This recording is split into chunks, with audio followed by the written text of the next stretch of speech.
It has been a rough restart for Saul Island Auto Supply's Conaree FC as once again they suffered another loss, a 4-0 drubbing at the hands of SL Horswood St. Paul's at the Warner Park on Saturday night in the SKNFA Premier League. Conaree went down 1-0 at halftime after the goalkeeper fumbled what appeared to be a harmless ball which rolled into the back of the net. St. Paul's then pressed on in the second half to finish the match 4-0. That match was part of the Premier League live broadcast brought to you by SK Newsline and Voice of the Caribbean Radio in association with the St. Kitts and Nevis Football Association. Commentators Al Edwards, Essington Watts and Al Richards. Leader gives it to Freeman. Freeman finds Malik. Malik turns back, looking for support. Malik goes into Freeman. Freeman struggling to get it. Freeman has a shot, goes across the goal and into the back of the net. What a mix-up by the goalkeeper.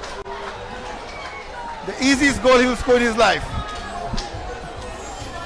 Yes, Malo. I'll be telling you about it. It's only a matter of time. Only a matter of time. Freeman was set free, but passed by Malik Clark. You know what I mean? And just like that, back of the net. One goal to St. Paul's. What? Trying to slide the man forward. That's Akimbo. Akimbo has the cross.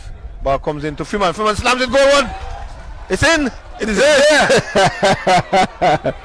2-0 to St. Paul so far. It's 2-0. My prediction was 3. It's now 2 with some minutes left in the game. Goal by Freeman again. The famous Freeman, as coach would say.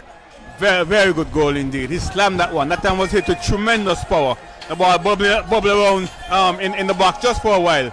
And he really lashed onto it and slammed it to give St. Paul the 2-0 lead. One leader is the one who's pulling some strings in the midfield as well. Here they come. Petrez. Goal one. Directly on target. The goalkeeper had no chance.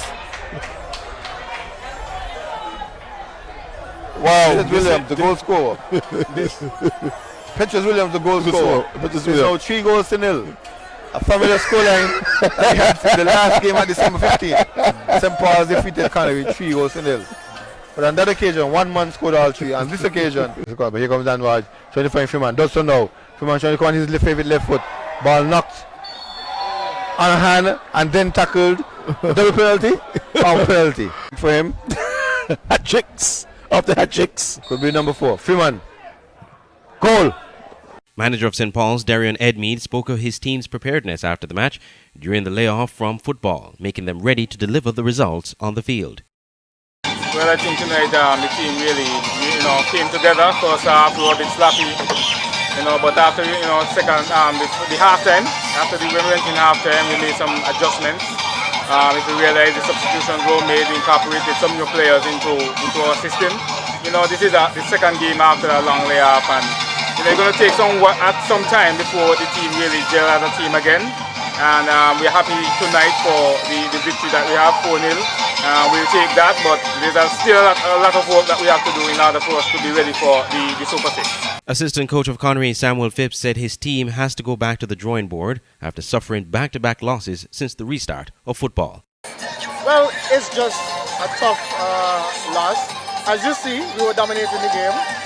We went back to the drawing board. We beef up on our attack, our midfield, and our defense. But unfortunately, the Bucks stopped themselves. They scored 4 goals, and it's just an unfortunate loss for us. In our next report, we'll provide you the complete match results.